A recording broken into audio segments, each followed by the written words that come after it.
दोस्तों, हजरत दाऊद अलैहिस्सलाम की कौम आखिर बंदर क्यों बनी? भाइयों, देखो हमें क्या बना दिया गया है। हम इंसान थे मगर हमने अपने रब का हुक्म तोड़ दिया। उन्होंने ऐसा कौन सा गुनाह किया था कि अल्लाह ताला ने उनकी शक्लें ही बदल डाली?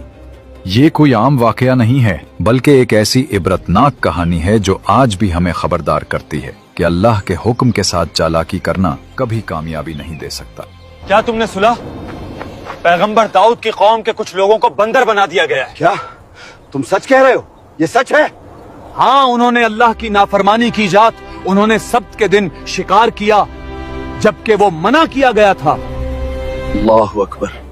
नाफरमानी इंसान को जानवर बना देती है, या शायद ये दिलों को पत्थर बना देती है। हजरत दाऊद अलैहिस्सलाम के जमाने में बनी इसराइल के कुछ लोग एक समंदरी एला नाम की बस्ती में रहते थे। शहर ईला में रहने वाले बनी इसराइल को अल्लाह ताला ने हफ्ते का दिन इबादत के लिए खास करने और उस दिन तमाम दुनियावी मशागिल तर्क करने का हुक्म दिया।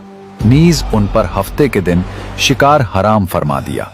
जब अल्लाह ताला ने उनकी आजमाइश का इरादा फरमाया तो हफ्ते के दिन दरिया में खूब मछलियां आती। अयो, मछलियां तो हफ्ते के दिन ही आती हैं और इतनी ज्यादा कि पानी चमक उठता है। और ये लोग पानी की सतह पर उन्हें देखते थे, जबकि इतवार के दिन मछलियां ना आती। शैतान ने उनके दिल में वसवसा डाला कि तुम्हें मछलियां पकड़ने से मना किया गया है, लिहाजा तुम ऐसा करो कि दरिया के किनारे बड़े बड़े हौज बना लो और हफ्ते के दिन यानी सैटरडे को दरिया से उन हौजों की तरफ नालियां निकाल लो। यूं हफ्ते को मछलियां हौज में आ जाएंगी और तुम इतवार के दिन उन्हें पकड़ लेना। चुनाचे उनके एक गिरोह ने ये कहा, सुनो दोस्तों, हम आज रात अपने जाल बिछाएंगे। हम अल्लाह के हुक्म को नहीं तोड़ेंगे, हम बस अकलमंदी से काम लेंगे। शुक्रवार को हम नदी के किनारे बहुत से गड्ढे खोदेंगे। शनिवार की सुबह हम नदी से उन गड्ढों तक नालियां बनाएंगे, जिन नालियों के जरिए पानी के साथ आकर मछलियां गड्ढों में कैद हो जाएंगी, और रविवार के दिन हम उन्हें बाहर निकाल लेंगे।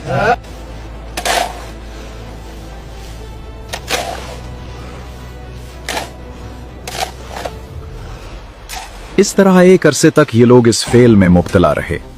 इनके इस अमल की वजह से इस बस्ती में बसने वाले अफराद दो गिरोहों में तकसीम हो गए थे। एक हिस्सा ऐसे लोग थे जो हफ्ते के दिन मछली का शिकार करने से बाज रहे और शिकार करने वालों को मना करते थे, और एक हिस्सा वो खताकार लोग थे जिन्होंने हुक्म इलाही की मुखालफत करते हुए हफ्ते के दिन मछली का शिकार किया। मछली का शिकार करने वाले लोग इस मासियत से बाज ना आए तो मना करने वाले गुरोह ने उनसे कहा, अब से हमारा तुम्हारे साथ कोई वास्ता नहीं रहेगा, क्योंकि तुमने अल्लाह सर्वशक्तिमान के हुक्म का पालन नहीं किया। इसके बाद उन्होंने गांव तकसीम करके दरमियान में एक दीवार खींच दी। मना करने वालों का एक दरवाजा अलग था जिससे आते जाते थे, और खताकारों का दरवाजा जुदा था।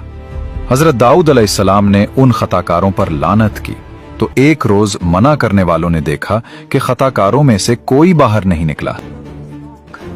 Something is wrong. और इन्होंने ख्याल किया कि शायद आज शराब के नशा में मदहोश हो गए होंगे। चुनाचे उन्हें देखने के लिए दीवार पर चढ़े तो देखा कि वो बंदरों की सूरतों में मस्ख हो गए थे। अब ये लोग दरवाजा खोलकर अंदर दाखिल हुए तो वो बंदर अपने रिश्तेदारों को पहचानते और उनके पास आकर उनके कपड़े सूंघते थे, और ये लोग उन बंदर हो जाने वालों को नहीं पहचानते थे। इन लोगों ने बंदर हो जाने वालों से कहा, क्या हम लोगों ने तुम्हें इससे मना नहीं किया था? उन्होंने सर के इशारे से कहा, हाँ।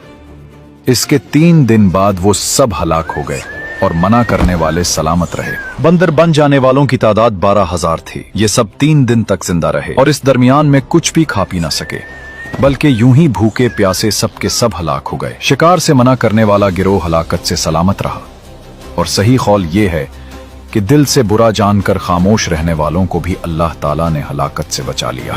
मालूम हुआ कि शैतानी हीलाबाजियों में पड़कर अल्लाह ताला के अहकाम की नाफरमानियों का अंजाम कितना बुरा और किस कदर खतरनाक होता है, और खुदा के नबी जिन बदनसीबियों पर लानत फरमा दी वो कैसे हौलनाक अजाब इलाही में गिरफ्तार होकर दुनिया से नीज तो नाबूद होकर अजाब नार में गिरफ्तार हो जाते हैं। यहाँ एक अहम बात काबिल तवज्जो है। हदीस शरीफ में है, हजरत अब्दुल्ला बिन मसूद रजी अल्लाह फरमाते हैं, एक शख्स ने अर्ज की, या रसूलुल्लाह सल्लल्लाहु अलैहि वसल्लम, क्या बंदर और खंजीर मस्ख शुदा लोग हैं। रसूल अकरम सल्लल्लाहु अलैहि वसल्लम ने इरशाद फरमाया, अल्लाह ताला ने किसी कौम को हलाक करके या किसी कौम को अजाब देकर उसकी नस्ल नहीं चलाई, और बंदर और खिंजीर तो उनसे पहले भी होते थे, लिहाजा मौजूदा बंदर उस कौम की औलाद में से नहीं, क्योंकि वो तो फना कर दी गई।